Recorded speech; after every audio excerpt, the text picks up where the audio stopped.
British people and their cash register banter. Mark's first Stephen King novel, and a film that, much like low-carb Doritos, has all the best bits taken out of it. Yes, mates, it's another episode of Written Off.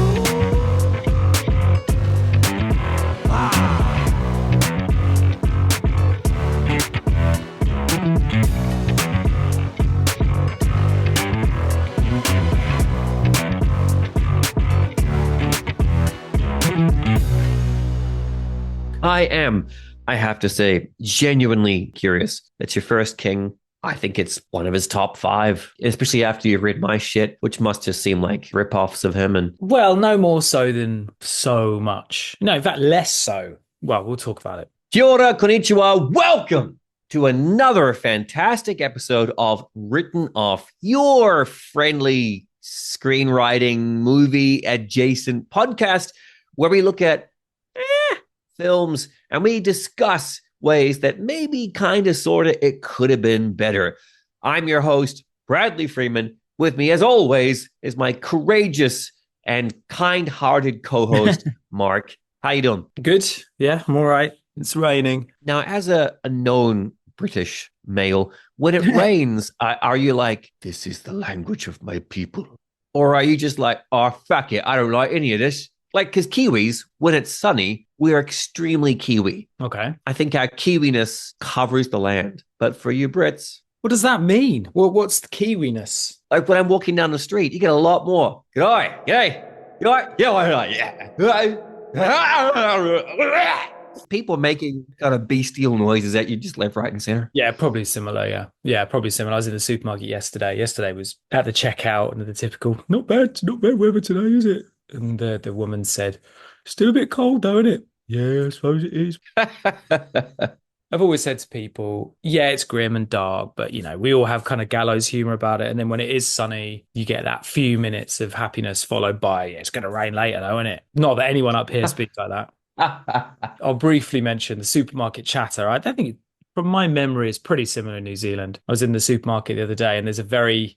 So I don't know if this will resonate with people. And I told a couple of people about this, and the Americans I told didn't know what I was talking about, but I'll see if you get it. So the woman behind me, there were 2 people behind me. Try it on the mates. The mates are ready. Well, I think the British mates will get it. So the man turned around to the 2 people behind me. The man turned around to the relatively elderly lady, and she had some alcohol. And he said, oh, getting stocked up. She said, just like dogs, alcohol is not just for Christmas. Now, she delivered it much better than I just delivered it. Deadpan, both laughed. Then the cashier / till lady laughed. Then I laughed. So there's sort of ripple of laughter at this woman's wit. Because I'm pretty sure she hadn't planned saying that. She definitely hadn't. It was gold. There's a big campaign in England every year. It's like everyone gets puppies for Christmas and then they give them away, 2-3 months later. It's like a horrible... Really? Dogs are not just for Christmas, or dogs are for life, not just for Christmas, is a famous refrain. I think it's changed a bit now, but there was a time where unscrupulous shelters, well, not just shelters, whatever, were selling dogs just like, yeah, good luck, not really thinking about it. And then, 3 months later, they're rebounding, or 6 months later, they're rebounding back into shelters when they get big. Anyway, that's a sad spin on it. But yeah, the banter at the till is good up here. Nice. It's I'm guessing it's a slight bit different than your till banter back in good old Tokyo. What till? What? Yeah, see, I got him to laugh, folks. I got him. Can you describe a typical till chat in Tokyo? God, no, not really. Well, I'll be the person buying the shit, and you be the cashier. Oh, I'll be the cashier. Okay. Here we go. It's hot weather, isn't it? So it is. This is the new bread. It's the new one, which means it's better. How much? Yeah, and there ended the conversation. You would sometimes get, there was a bit of confusion about bags sometimes. I mean, to be fair, Germany is very similar. My student I used to say to my student, they'd say, like, what's the differences between the UK and Germany? I said, well, one of them is definitely that little small talk discussion between strangers. But why would I do that? And I was like, well, might make you feel a bit better about being alive. Yes, but it is a waste of time. It is not going to achieve anything, is it? Well, not going to achieve anything. Do you do everything just to achieve something? Well, yes. Okay. So no banter in Germany whatsoever. It's similar. I'd say it's actually worse because they don't even bother with pleasantries. Hmm. It's just get those items through as quickly as you can and move on with your life. What have you been watching recently? I fell into watching Chopper again yesterday, a film a friend of mine from uni and I really enjoyed watching. One of those kind of bantery, dark for a bantery film, but that's my kind of bantery film. I think anyone that's seen it would say Banner is incredible. That's what made him, right? That's what put him on the map. I know a little bit that he was a kind of goofy comedian before that. It's a kind of akin to a Heath Ledger that everybody had him pinned as one thing, and then Ledger came out with the Joker, and Banner comes out with this. It's an incredible. It's really one of the big disappointments for me of that decade of Hollywood that they just didn't do anything with him. I know he's in Troy, but he's in quite a straight-faced role. He's not bad in the Star Trek film he's in, but when you watch that performance, you honestly think this is the boy for the foreseeable future because he's absolutely incredible in it. And Dominic, the director, New Zealand born Andrew Dominic, did go on to do a film I absolutely loved, which was The Assassination of Jesse James, with a great score by Nick Cave, fantastic cinematography by the GOAT cinematographer, but it flopped. And then he has got things made. I know he made Blonde recently, but both of those two, you just thought, wow, they could do anything now. It's an incredible. I mean, there are a couple of bits in the film that I'm quite squeamish about now. There's a domestic violence scene which I could really have done without, but in general, yeah, an incredible performance which captivates sort of anyone you show that film, even if they're not really into the kind of violence, you cannot take your eyes off him. It's an incredible performance. How much later was Munich? 4 years. He's not bad. He's not bad in anything. And I know that his process, he is a guy who it takes him a long time to get into something. He spends a very long time marinating in the idea, trying to really, and I think the only time he's really been able to do that is Chopper. So maybe his style doesn't really suit the Hollywood machine. I think the UK industry might have suited him a bit better. Mm, Like someone like Stephen Graham or, those kinds of character. I think he is a character, right. really. But because he's handsome, he kind of got Yeah. pushed in a different direction. And I don't think it suited him. For me, it's really one of the kind of, I know he's in Hulk, and I know he's in this, that, and the other, but he's a big missed opportunity because I think he could have been really anything after that performance. Philip Seymour Hoffman or Paul Giamatti. Yeah. These character actors who are they had this one massive indie hit or whatever, and suddenly they get a lot of lead roles, but because of their physical looks or even because of their upbringing as actors, they still stick to character actor roles. Whereas I suppose you're right. When you are as gorgeous as Mr. Bonner, you kind of get thrust at that leading man spotlight. So I completely forgot he was in Hulk. And yeah, It's just weird casting. Women tend to do it better, but I don't know if I've seen a male actor show disappointment and hurt as well as he does in that film. Like there's a couple of scenes where he's looking at his mate who's stabbing him, and it is funny and tragic and horrible, but he's so disappointed and sad, and it's the reason really why you follow that character through to the end, and he's very charismatic, but that look of hurt, I don't know again if I can really think of another male actor that pulled it off as well as he did. He really understood that the real person, Chopper Reed, is just a very hurt individual underneath who'd been abused as a child and had, it's again, I can't say enough about it. The film, I don't know if it's aged brilliantly, but his performance and what he got from that is, yeah, extraordinary. I've been continuing my Kurosawa retrospective. I watched High and Low. So I've never even heard of it. Which you may or may not remember, the Mel Gibson movie Ransom, where his son gets kidnapped. And the trailer said, like, give me back my son! Proto-Taken, as I like to refer to it. Yeah. Well, this I suppose, would be proto-Ransom, in which a very rich man, very well-to-do man, gets his son kidnapped. And the kidnapper calls and says, I need $300,000 now, or I'll kill him. Iron Turns Lung. out, yeah. Turns out, though, the hook is by mistake, by sheer luck, mistake, poor timing, the kidnapper did not kidnap the wealthy man's son, but his chauffeur's son. I see. So then he's put upon in a moral quandary. Does he go all the way and relinquish his money for his chauffeur? Hmm. Or does he hold on to it? And then what happens to a man? And then what happens to public opinion? And then the second half of the movie, fascinatingly, switches to the cops. Hmm. And it's this really methodical Japanese procedural about how each unit of the police slowly follows up leads and checks this and checks that and slowly inches closer to the kidnapper. And you'll like this as an ex-resident of Tokyo. A lot of it was filmed in Enoshima. Oh, really? One of my favorite Yeah. places. Yeah, I'm sure that would be quite nostalgic. Yeah, sounds great. And I'm just reading here that apparently Apple Yes, original yes. films, they're calling it a reinterpretation. Directed by? Yeah, Mr. Lee. Yeah, well, Spike Lee is an interesting filmmaker. I'm not. Yeah, could be good. And it sounds like probably not something that people would immediately associate with Kurosawa. So yeah, well, there you are. My complete ignorance of its existence tells you a lot, doesn't it?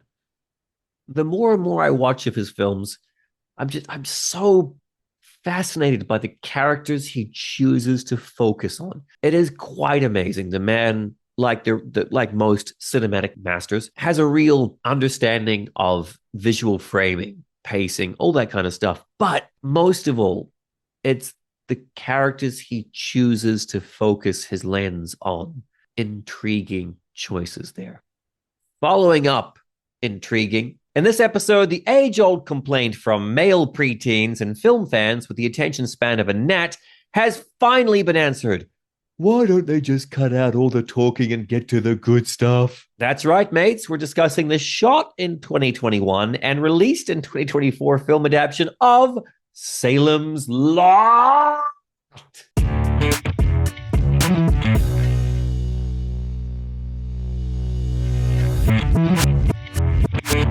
Let's get into the basic summary of our movie. You're going to summarize the film, the book, or you're going to try and cover both? Hold tight, hold tight. Adapted and directed by Gary Dauberman, Salem's Lot stakes its claim. Sorry, that's the only one for me, I promise. On a semi-struggling writer returning to his hometown of Jerusalem's Lot in search of inspiration and, discovering a vampire instead. The book, Salem's Lot, was Stephen King's second published novel after Carrie, and for a lot of readers, it remains kind of one of his best. The plot, as I said, is pretty simple. A guy returns to his hometown and slowly starts to see it being taken over by evil in the form of vampires.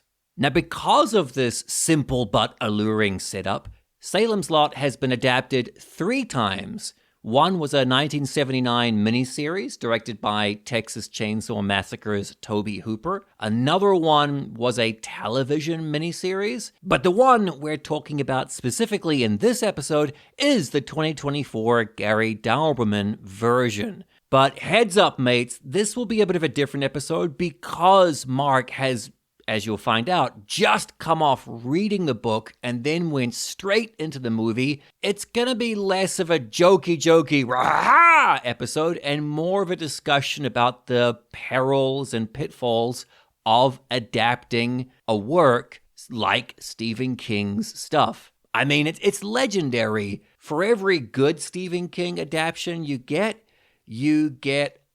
not so good ones. And I suppose the easy shorthand is just he writes really long books. And so when you're making a movie, you gotta cut a lot out. But it can't be as simple as that, can it? If you haven't seen the movie, this might be a bit of a tough episode because we talk less about scene by scene, thing by thing, and more just about overall characters or overall chunks. And if you haven't read the book, yeah, there might be bits that are, quite frankly, just boring because we talk about chunks and parts and things from the book. And if you haven't seen the movie or read the book, well, you'll be completely lost. So by all means, skip this episode and jump on to our next one. Now, this is a first for us to cover, a writer-director. So really, there's only one person we can kind of throw the blame at. So yippee for us. This is the same individual who wrote the 3 Annabelle movies, the first Nun movie, and both of the It movies, Chapter 1 and Chapter 2, which I think will be a key discussion point later on in this podcast. And it was the third Annabelle film for now, final film for now, Annabelle Comes Home, that was Mr. Dauberman's directorial debut. Now, Mark, you've just finished reading the book, okay? Yeah. And this is your first Stephen King book too, right? Yeah. Okay. Give us your thoughts on the book. Give us your thoughts on Mr. King. You know, it is the first time I've read a Stephen King book. It's true, but having read so much that either he was influenced by or of course was influenced by him, and we've talked before about Mike Flanagan's work, I didn't feel like it was an alien concept. You know, even watching the new Beetlejuice film, they pretty much set it in what we'd say now is a Stephen King-esque town. So I've always liked the setting, and I think he writes setting and community extremely well. And in the books, you get to marinate in that a lot more. There's a sequence in the book where it like jumps between characters just as they're getting infected, as they're being infected. And you get a little snapshots into their lives very effectively. I mean, obviously, it's of its time, it goes without saying. The way he allows you to spend time there, you really do feel like you're driving through the town, peeking into different windows. And that's probably the pleasure of it. For me, it's the pleasure of it. And the horror, I mean, I didn't find it scary really at all. There are a couple of scenes maybe, but the sense of setting and the sense of place. I mean, very quickly spoiling a little part of the discussion we'll have later. There's one scene in the film that we're going to talk about. The drive-through scene, which isn't in the book. They try and do it there, don't they? They try and do it there. Look, there's so-and-so in that car. It's ham-fisted, but I think that was their quick, short-handed way of saying, we do realize maybe we can't do this, but we'll quickly do it here. It doesn't work, and it feels like it's isolated from the rest of the film, unfortunately. But yeah, the book, I don't want to say it's indulgent, because I think, as I said, I quite enjoyed getting to know the place, the pacing. You wouldn't be the first person to accuse King of being indulgent with his page length. I mean, it's relatively early in his career, isn't it? So I think he probably wasn't able to be as indulgent as he was later. A couple of times I got a bit confused, and it has a little nod to Dracula with the letter towards the end that Straker has written, and then it's quite meta, and I used to like meta things before meta got out of hand.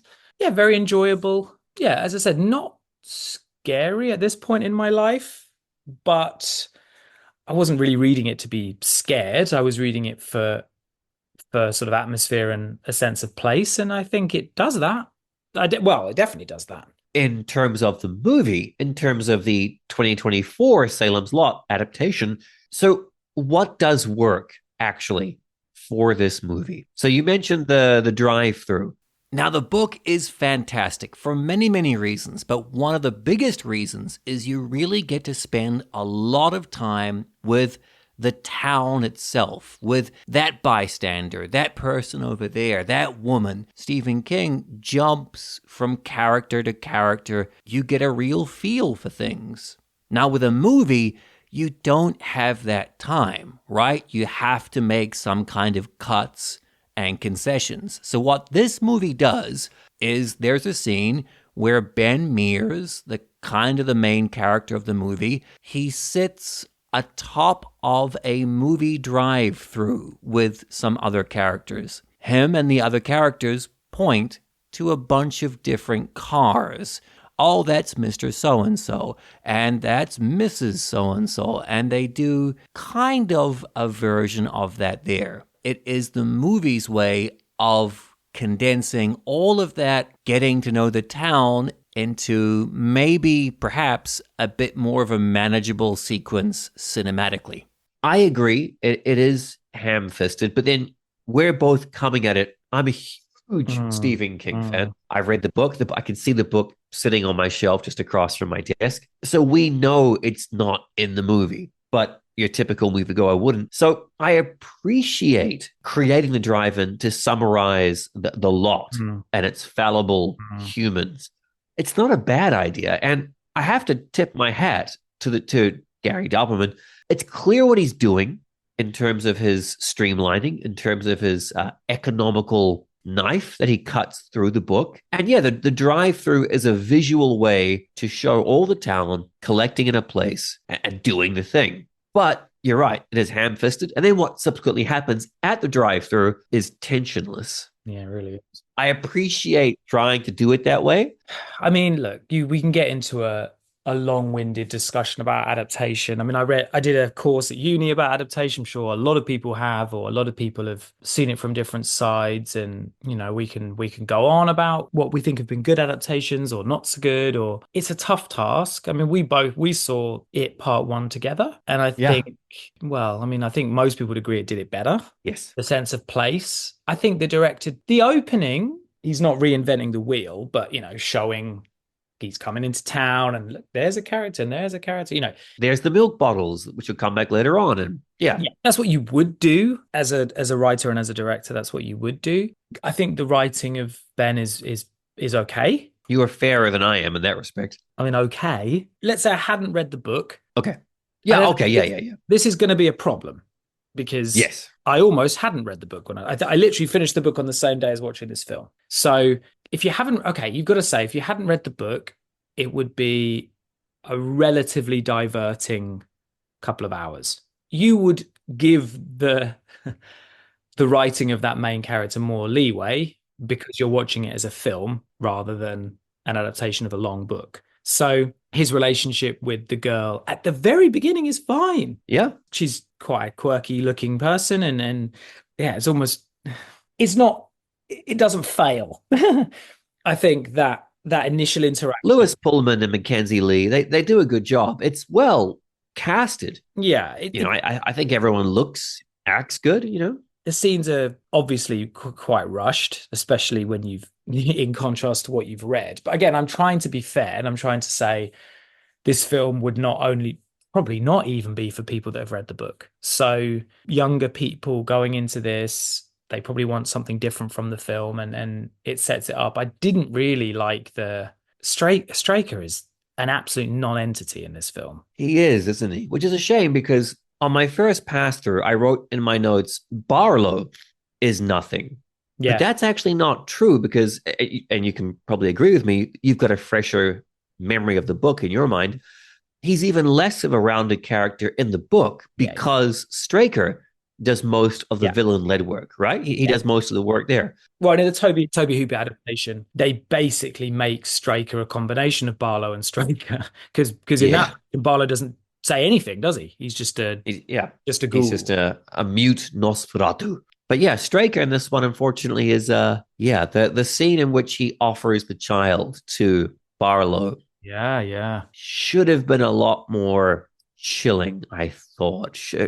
I couldn't tell if it was the direction. I think direction. I had the same feeling, you know, looking through the bag, and I think it's direction. And again, we're trying to avoid just talking about that. I think there's some direction missteps, quite serious missteps in terms of building tension or just not.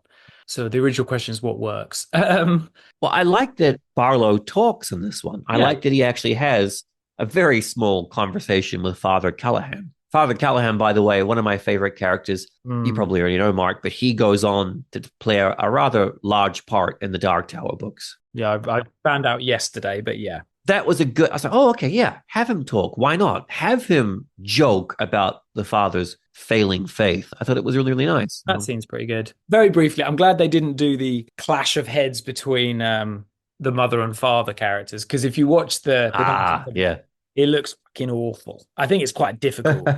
So I'm glad that scene was good. I quite like that introduction. I didn't feel like we'd built up to it properly. They lost a handle of what's happening to the town. In fact, they just didn't do it. So you don't get that creeping, I love in the book. It's like when you get to part 3, everything done. And I think, as I said, that little, almost like a montage in the book of different characters being infected. And that's completely absent. Right. Good things. Yeah. But I like Bill Camp. I thought Bill Camp's he plays the character of Matt Burke, just Yeah. in terms of the visuals and just the dialogue. He seemed ripped straight from a King novel to me. I Yeah. was like, Yeah. that is a King character. He's bitter, he's funny, he's fucking quick on the ball. He's the first one to be like, vampires, let's go. So that was great. The treehouse scene with Mark was Yeah. a Yeah. Yeah. nice Yeah. addition, because in the book they don't really explain what the fuck is Mark getting up to. How does he? Yeah. Yeah. The treehouse scene with all the little kid vampires. I was like, this is a good idea. Nice. Likewise with hey, any movie with fucking William Sadler in it Yeah. gets an extra point and a half in my book. I know. And William Sadler and King go together like, I'd never eat it, but PB and J, And his window death is, I feel, pretty cool. Just Yeah. Where's the sheriff? Boom. That was nice. Yeah, because they give Nice. him the line that in the book is not his, right? So when he leaves town, he's like, Salem lot. What is it? I forgot the line now. There's something in the lot, or the lot's gone down. There's a famous line, which is in all three, I think, or the 79 adaptation, and then this, and then This might be a contentious point to some of our listeners, depending on how it can be administered. It can be grating, but the race/gender swap for the Cody character is A-okay for me, especially when you get the formidable Alfre Woodard, who gets all the feet stomping, belly slapping lines. She gets all the good stuff. But I didn't. The great writer Mark Bernardin, I think someone asked him once, like, what about a race swapped Batman, an African American Batman? And he said that Bruce Wayne works as a white man, and I'm paraphrasing here, I'm getting it completely wrong, but it works because it's rich white man money is one of the fundamental cores of that story. To change the race there, you are altering that element to some degree. Whereas someone like Cody, yeah, there's no issue at all in changing it. It doesn't affect the character at all. Yeah, I think I'd agree with the Nolan version of Batman. The most recent Batman, the Pattinson Batman, really, really downplays how rich he is. So I think if you made it a bit more, if you kind of downplayed the fact that he's rich and possibly bored and he's a white savior, you could. But yeah, no, I don't. Well, again, because I think, I'd read the book, but I hadn't really had in my mind this is a little blonde white kid or dark haired white kid, whatever. So yeah, it made no difference to me in terms of Mark. And yeah, and as far as the Doctor's, the Doctor's written very differently in the book. So, it's kind of a combination character, isn't it? Yeah, it's fine. It's not, she doesn't get enough to do, but does anyone? Well, no, it's a funny film because it's almost 2 hours. And when I saw that, as I started watching, I suppose including credits and stuff, it's probably an hour and 40, is it? An hour and 45, maybe. Yeah. I thought, have they given themselves enough time?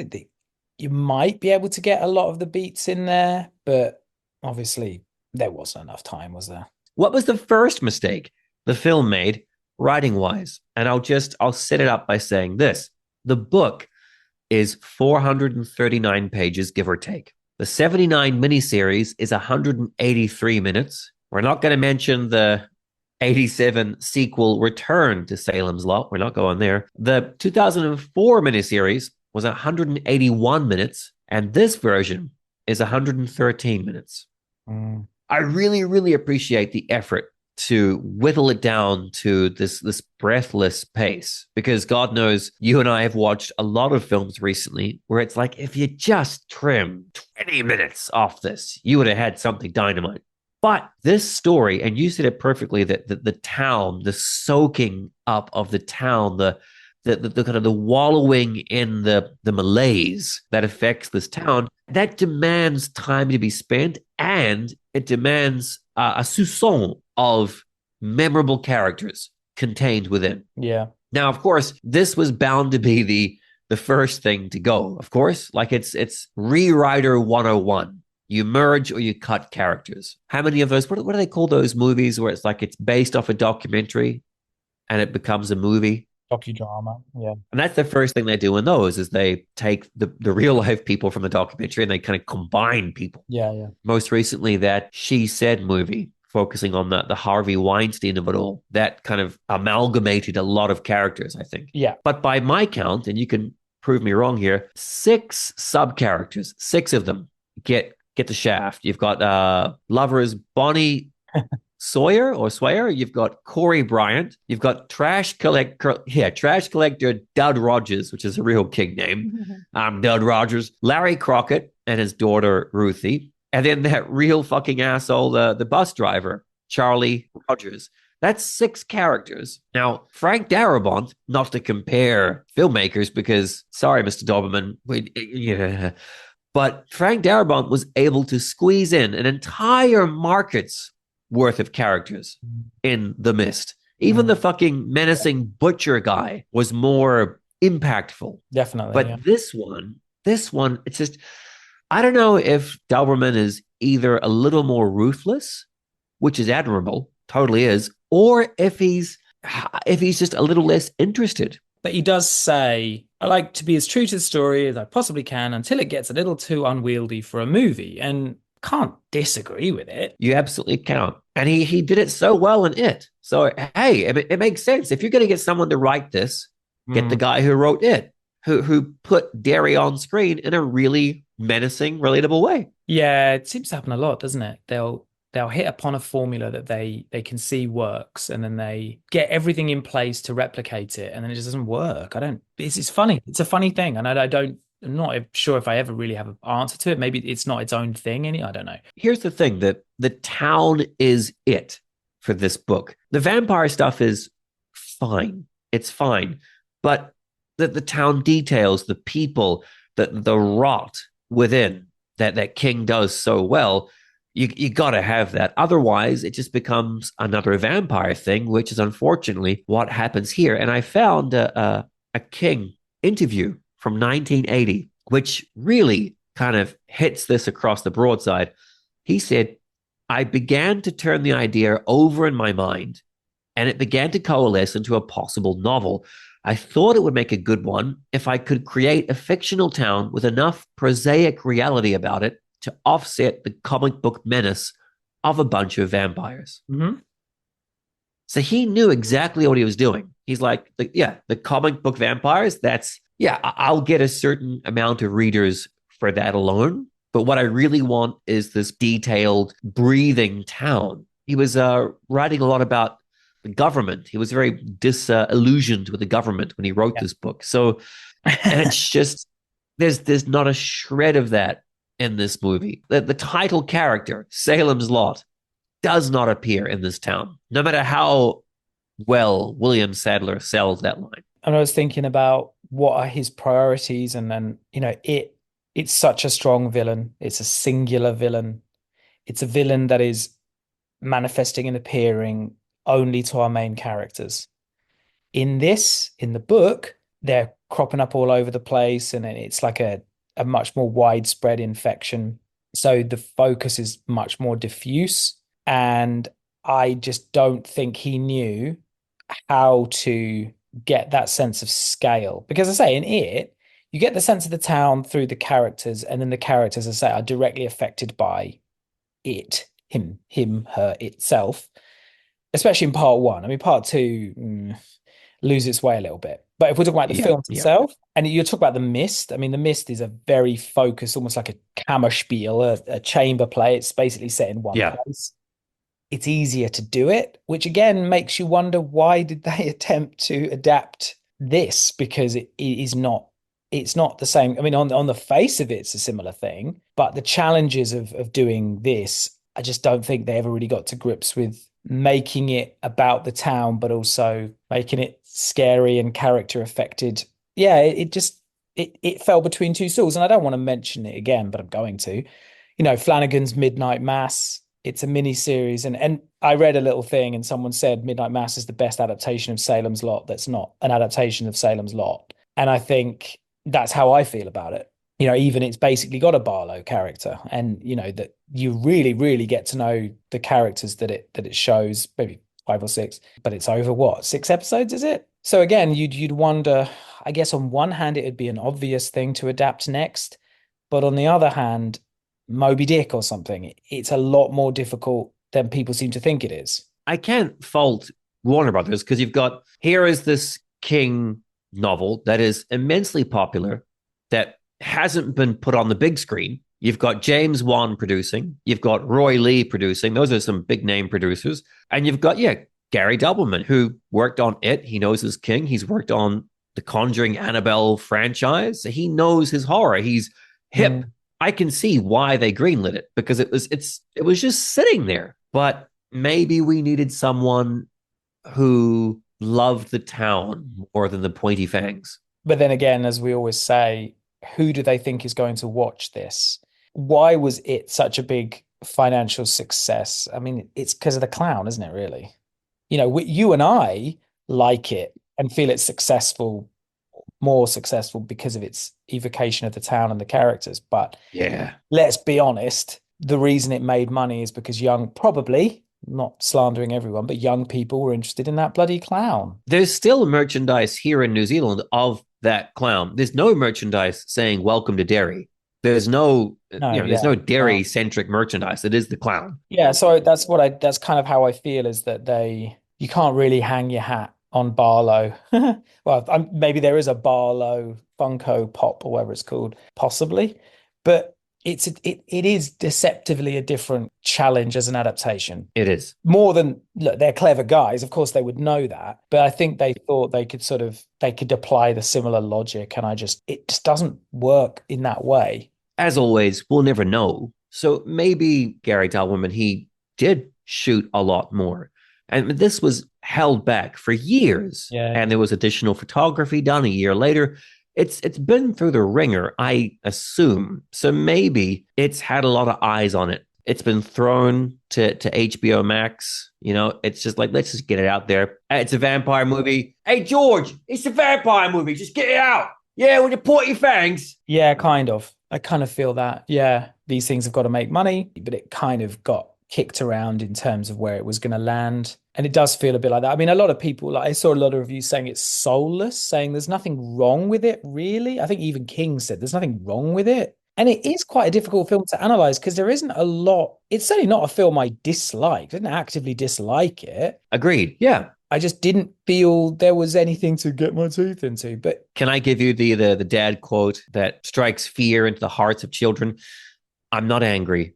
I'm disappointed. Yeah. I mean, pretty much. It shouldn't leave you meh, should it? Really? Whether you're a fan of King or not, if you've read the book, then you know at the very, very least, okay, this book has something more to offer. Yeah. For example, my horror book, Reek, it is very much about a bunch of people going to a haunted island and getting fucked up. And that's pretty much what it is. I hopefully have put some things in there that you can kind of latch onto, but I don't have chapters and chapters and chapters about the port of Littleton or the island itself. So if you read the book of Salem's Lot, you know that there is some more meat on those bones. And to make the choices that they've made, it's I can see why in this day and age, but it's the wrong choices.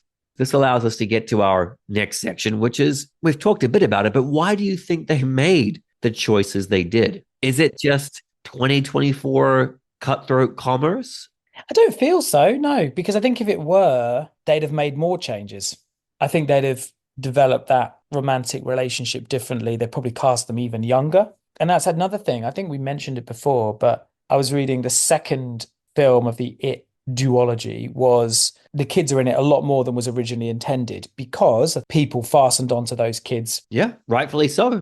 They were great. And I think in this, again, I'm thinking if I'm 15, I go in and I watch this film. Who am I connecting to here? The boy's too young. Mark's too young. What is he? Is he like 9, 10? Yeah, maybe. Yeah. He's younger than he is in the David Soul, isn't he? In the Toby Hooper. And I think in the Toby Hooper, they actually aged him up a little bit because they were a bit weird about it being a young boy. In this, they don't do that. And then you've got the romantic couple. I mean, how old are in the book? Is he African American? In the book? Yeah, is Mark African American in the book? No. Well, I don't think he was. I didn't read him as being so. I like that point as well. I was like, yeah, I mean, who else knows the hardship and like the unfortunate aspect of a bunch of fucking white asshole kids more than some. Could have played that up a bit more. But anyway. Yeah, which they did. No, yeah, they did okay-ish in the It movies. Yeah, it's not, again, it's not that bad. How old is Bill Pullman's son supposed to be in this?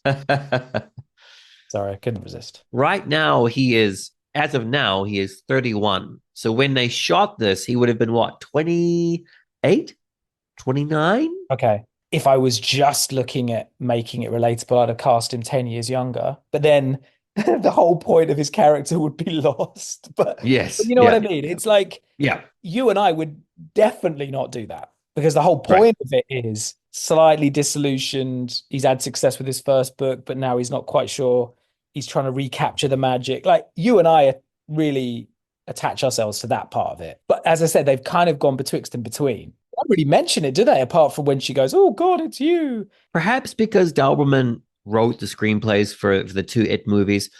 And that first movie is quite effective in many ways, and especially in showcasing the rot of Derry. Maybe because he'd done that before. Maybe he found the vamps really, really scary and cool. In the book, how old is Ben?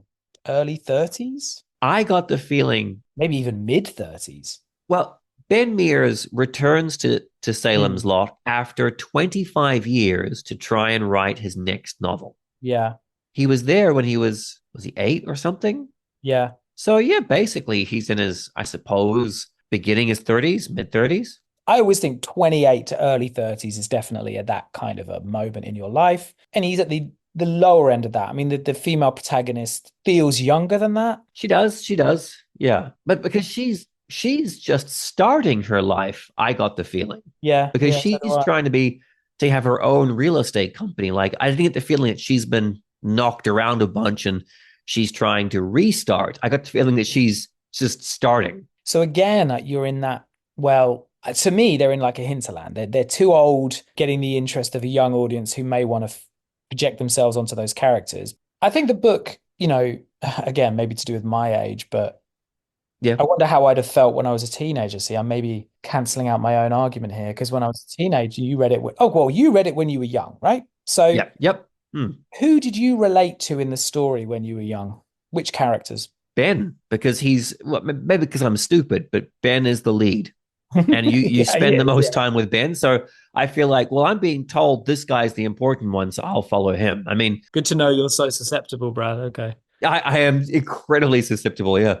When I read it as a teenager, I just assumed, he was an adult. So Yeah. I didn't picture 50 or 30 or shit, even fucking 25. I was like, he's an adult. So I think maybe but again, that's the advantage of a book, isn't it? Because you can imagine it. Yeah. Yeah. Whereas here, you're looking at it. So, I mean, I know how old I feel when I'm dealing with sort of young people now at work. And obviously my wife is dealing with young people at work and you're not relatable in a lot of ways to them. Totally fine. And that's as it should be. But then I come back to, it's not something I've given a lot of thought to, but a lot of the films will have teenage protagonists going through or young 20s protagonist. And understandably, because those are the people that go to the cinema, basically. Maybe this should have been the more midnight massive. Maybe it should have been HBO. Maybe it should have stuck. Maybe it should have been 2, 3 parts and tried to appeal to our age a bit more. And I do feel it's stuck between a few different stools from that point of view. It doesn't, Mm. maybe it wasn't quite sure what it's not the Annabelle crowd. It's not the Conjuring crowd. So it's a curiosity in that sense. And the more you think about it, the more it's quite interesting to consider why it doesn't work. We've gone through a lot of King cycles when you think about it. The 80s, I don't have a track record in front of me, but I feel like a lot of the King adaptations, 70s and 80s, were not well received and kind of missed the mark in a lot of ways. Like, if this just kind of cherry picked elements that they thought were good, even more so in movies from the 80s, like they ripped out scenes and left the rest on the ground. And then I feel like the 90s, the Stephen King miniseries event kind of took over. Somebody realized, well, hey, these are pretty fucking big books. We could make 2 or 3 Yeah. episodes. That's when people started to come around and be like, the budgets weren't there. But I mean, you had the Langoliers, you had the Shining miniseries, you had Storm of the Century, you had a bunch, I feel. And then Darabont came along and knocked it out of the park with Shawshank. Which notoriously was a bomb, right?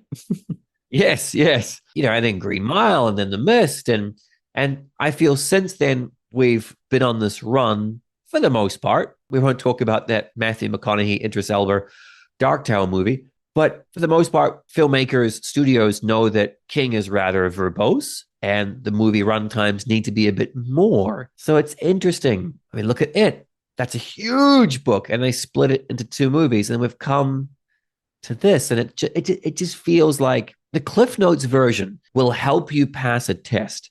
Yeah. But it doesn't allow for things to permeate in your mind. And this film suffers because of that. Like it's in and out faster than High School Sex and twice as sad. Oh dear, oh dear. I enjoyed High School Sex. What are you talking about? I don't know what was going on, but I enjoyed it because it was mysterious. Yeah, and in some ways, it's kind of like Shakespeare.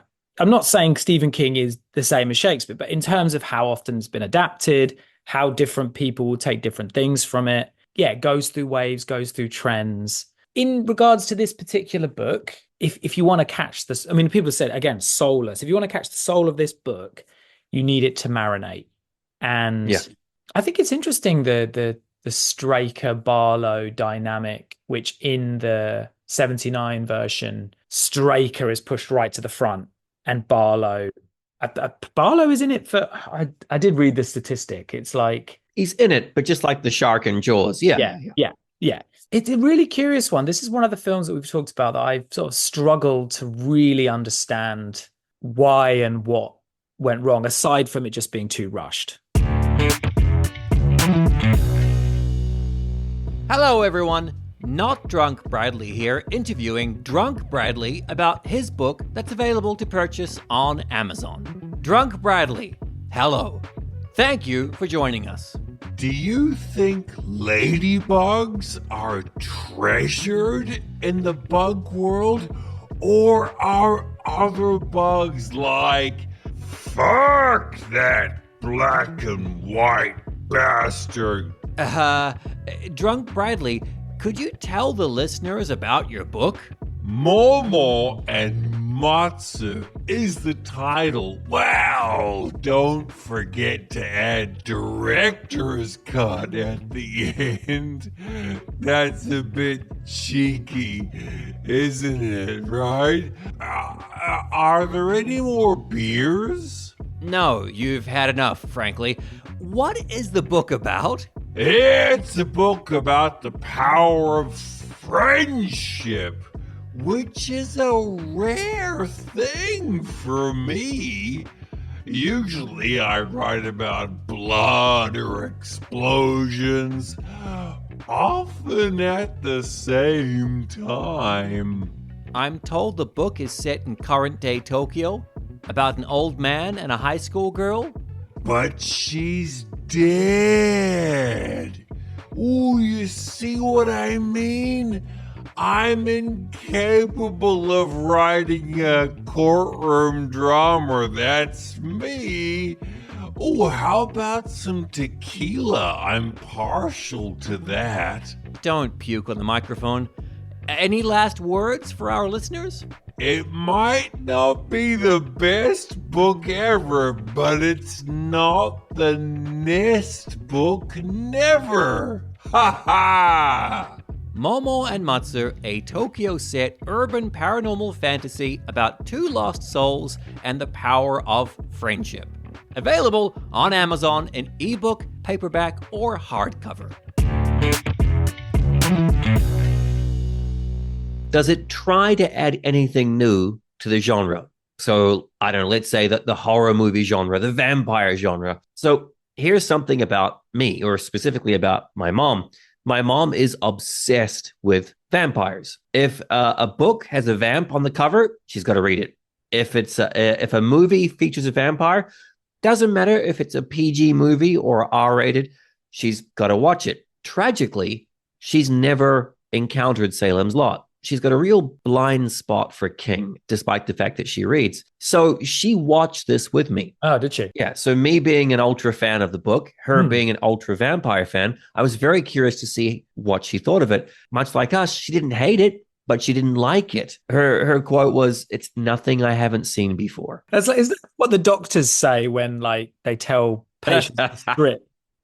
Yeah. I did like the glowing eyes. Yep. The glowing crosses looks pretty damn cool. And I like that the vampires get thrown across the room. She liked the boy at the window scene, but I didn't have the heart to tell her that was just basically cribbed from the 79 version. So I'd say this film does both. It does add to the vampire genre by bringing back old chestnuts like flying. Like, when was the last time vampires flew? I suppose in Twilight, there's that they kind of glide a little bit, or Lost Boys, they fly. The old wire work flying. But because the film is so limply delivered, it's such a limp film. The laughs don't hit, the scares don't land, and the characters don't sink in. And it's just this flaccid DOA thing. And it's such a shame. It is, and like I didn't dislike. I mean, I really like the Gordon Lightfoot song, which they sundown, right? Which they play Twice because they're like, "Nah, this is good. It is really good. My favorite part of the film." But then, even in the book, Barlow's death is a bit underwhelming, isn't it? So I think it captures that spirit, the underwhelming, but it's the bloody stake through the mouth, and the character design is going for something sort of. I seem to reference this quite a lot, but it's like when Doctor Who tries to reinvent the bad guys and give it a different, slightly different look, like the Silurians. There's one for all you geeks out there. Yeah. It'll try and do something different, and sometimes it lands and sometimes it doesn't. It's betwixt and between. His design and also the way he speaks and the scene with the cross is powerful in almost every version.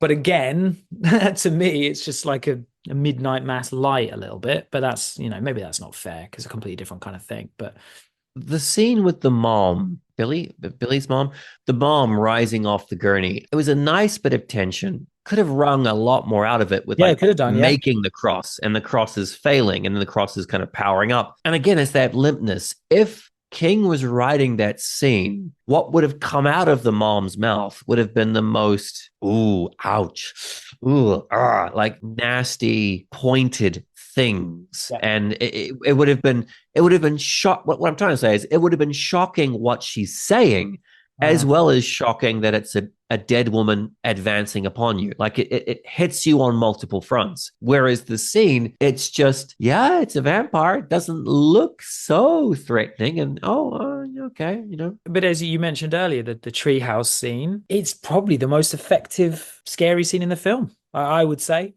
I think it's actually really quite cool, and it's really quite well shot. You get the feeling they were quite proud of that one. You can sometimes when you watch a film, you can feel the scene where they're like, that's the one. They were like, bingo. Maybe they could have done more of that. It's just really hard. It's really hard to know how to adapt something. I mean, the most famous Stephen King adaptation is famously the one he hates the most. Kubrick, it's a real personal interpretation of a novel, of a piece of art, and it's singular. I don't know where you stand on it, but obviously it's a film that has lived on and will forever live on for as much as it was different than it was similar. I'm in this weird place where I never grew up with it. Of all the horror movies, I soaked up those trips to the VHS store, 10 tapes for $10 for 7 days. The Shining, I didn't come to it until I was in my 30s. I missed that. Whoa. But for me, I'm crazy about The Doctor's Sleep, the sequel. It's really good, yeah. Again, Mike Flanagan, the director's cut of that, it's long, but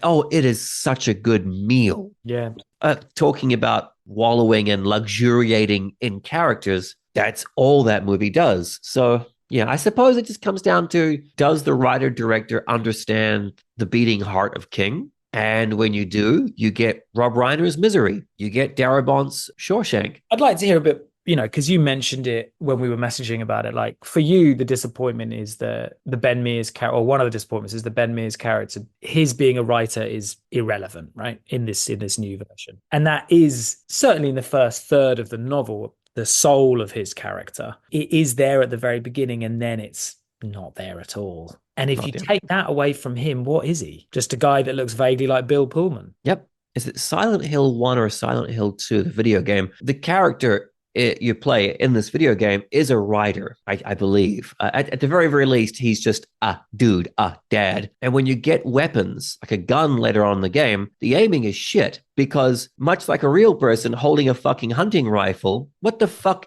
Your aim will be not precise. I always like that. And I want that in characters in movies and books. My latest novel coming out, Yokai, horrible shit goes down in Tokyo. And the lead character, Hina, she's a manga artist. So what she sees, she sketches and she uses these sketches to convince other people in her group, look, this is the shit that's happening.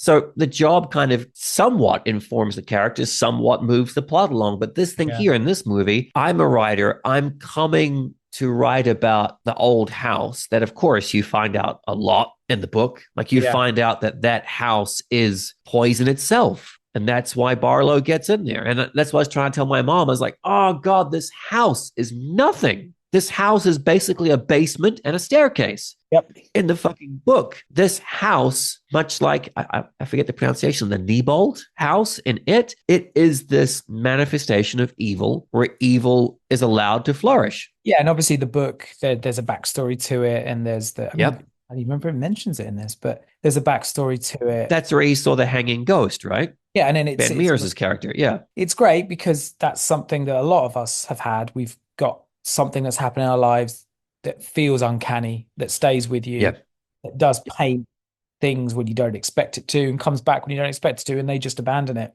And I don't know why, really. I've come back to this town. I can't even tell in the movie, does he say, I want to write about that house? He asks about that house, but does he actually say, I want to write a book about it? And he certainly doesn't say why the fuck he wants to write a book about it. So it's like, well, geez, at the very, very least, that's a scare scene. That's a scary little jump scare. That's what I mean. For people that have made the films that they've made, to have left that on the table is a surprise. Christ, The Conjuring has a really, really good hanging corpse. Yeah, I know. It's right there. Again, and it's the Straker. Yeah, that's right. It's the Straker, isn't it? Visiting the shop. They've decided, right, but they don't ever really show why that shop is important, how that begins the influence. You don't have the detective story element of it that's like in the first third of the book. Don't bother with that. We'll have that scene, as you say, looking out of the boy looking out the bag, which in theory should be scary, but we say it all the time, but choices and decisions. And in this one, I don't know why they've made the decisions they've made.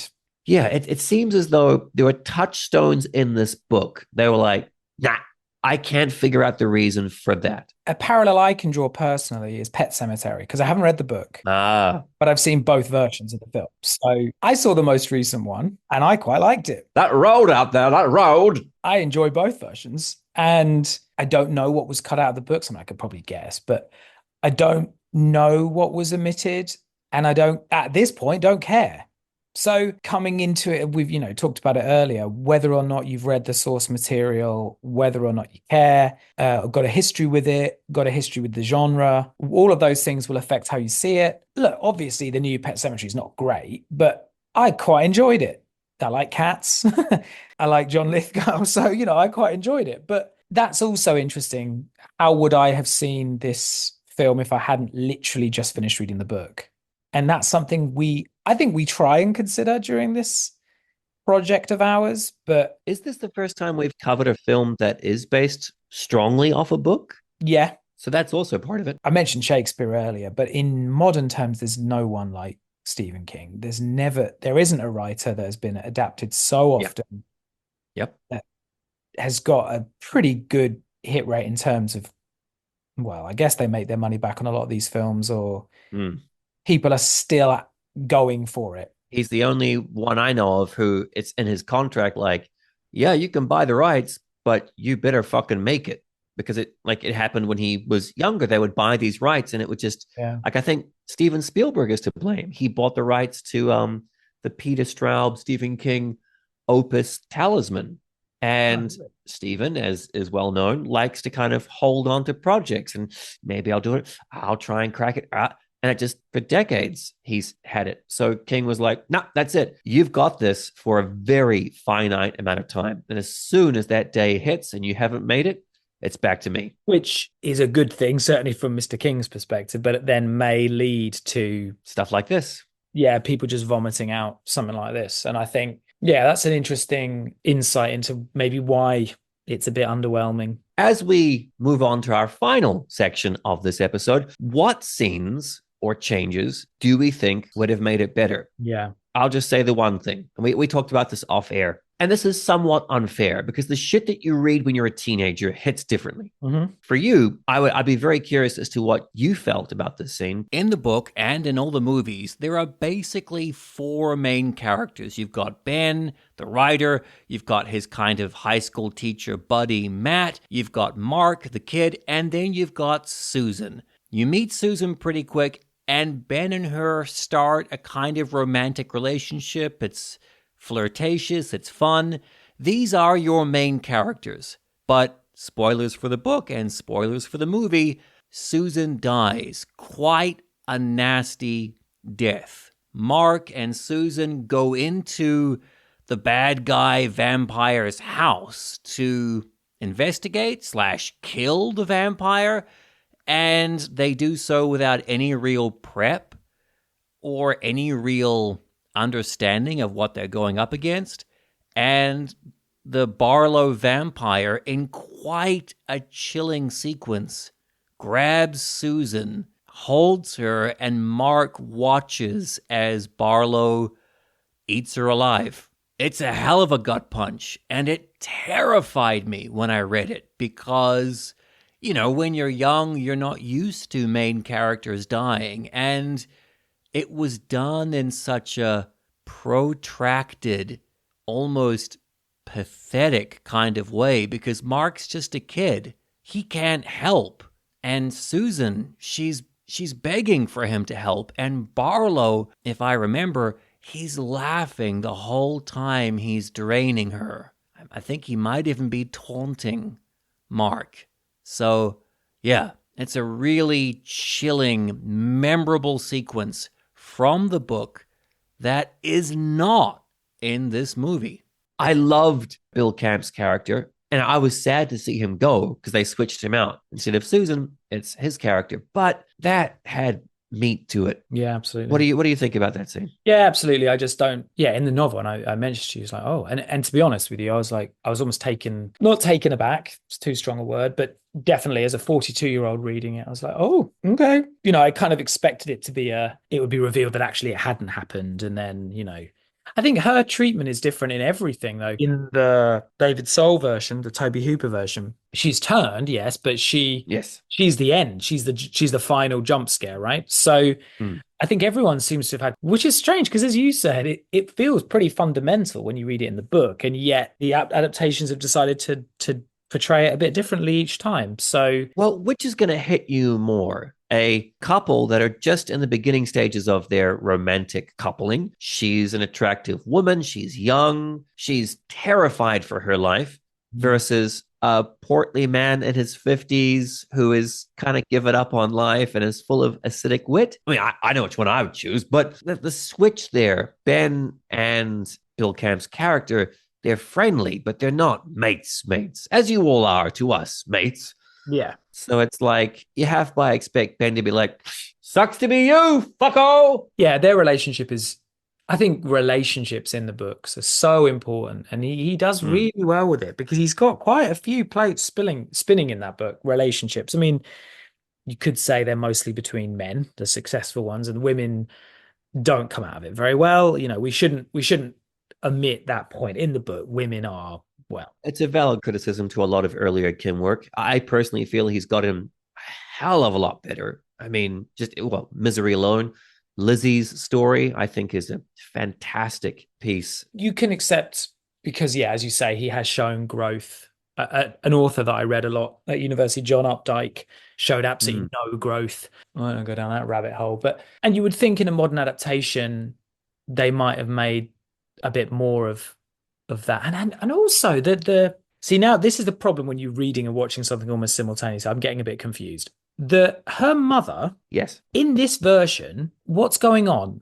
She is a rampaging. She's not a vampire, I don't think. She's the next Straker. Yeah, she takes over as the next familiar. Yeah, the implication is they're lovers. I mean, it seems to be implied because she kind of says, I'm with him now. And then you kind of think, oh, okay. Well, I think that's just a slavish dedication, right? That a familiar would have regardless of gender. Yeah, but it's implied she's a desperate older woman who... Oh, right. When I watched it, I thought, oh, okay. But her character is cartoonish, isn't it, really? Cartoonish, and feels odd because you don't really feel like you even really knew who that person was. In the book, she's also a strange character, but the overprotective mother trope is pulled out in the book and sort of examined a bit in the book. Again, I don't think it's brilliantly written, but in this, I was a bit like, and then she's just shooting away, and I was like, I don't know why you'd foreground that character and boot out so many. And obviously in the book, Barlow fucking kills Straker because Barlow is like, nah, you let me down, mate, you're done. And that is changed in this. So then you've got that dynamic is lost. Obviously, because he's a mute Nosferatu ripoff, the choices that they've made about changing or removing relationships between characters is an odd one, because I do think in it, relationships between characters and in some of the quite difficult relationships between parents and children are actually served relatively well, you know, in the adaptation of it. But in this, in the book, Mark's parents are not really characters until they are characters.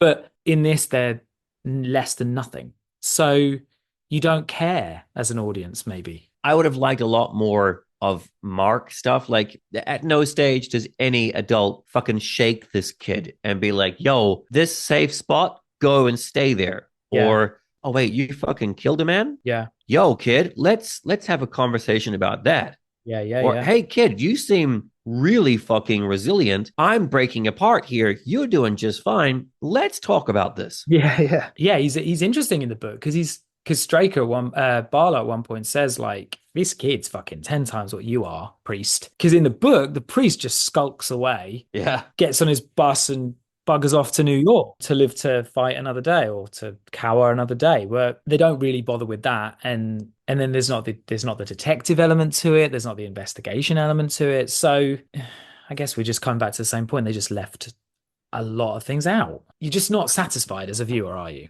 It's not it's particularly bloody or violent or scary. There's not enough of anything, really, is there? So what you're saying is, for a movie about vampires, there's just not enough bite. There isn't. I'm skating past that. There isn't.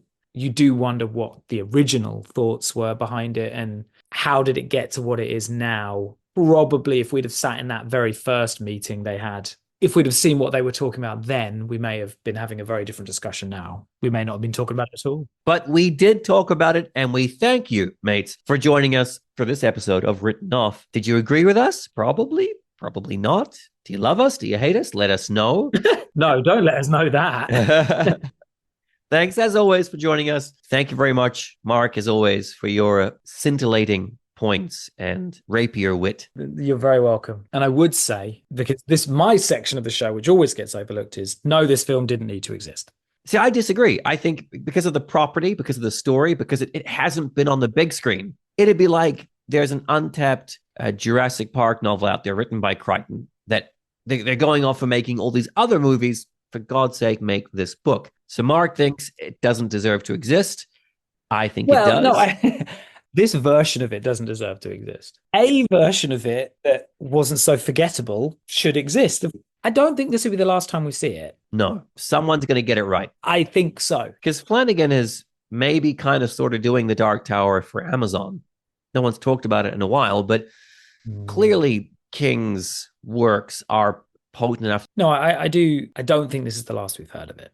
That is it for the 2024 movie The Stand, announced in April 2019, filmed in September 2021, scheduled to be released in cinemas on September 9th, 2022, but pushed back to April 21, 2023, and then just pulled from the schedule indefinitely before being unceremoniously thrown to HBO Max on October 3rd, 2024. Read into that what you will.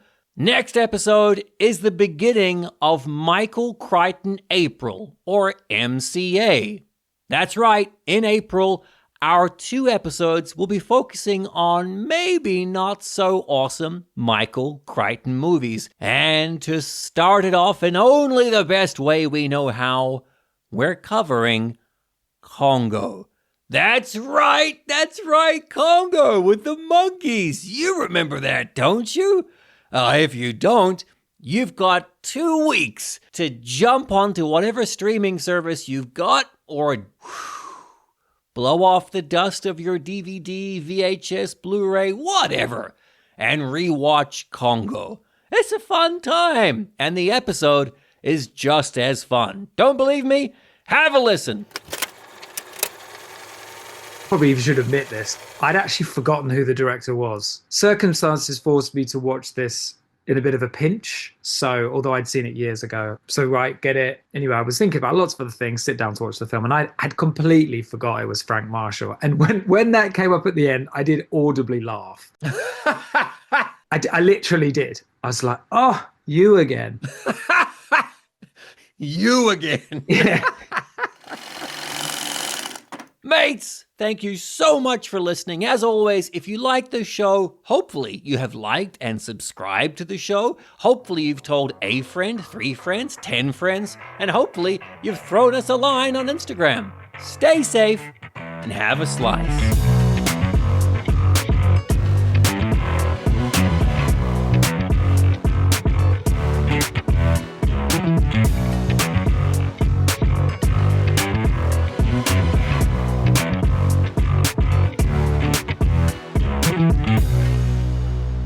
Written Off is hosted by me, Bradley Freeman, and Mark Tasker. It's produced by the both of us, and it's edited by me. Our theme music is by Skane, and our artwork is by Sketchfro.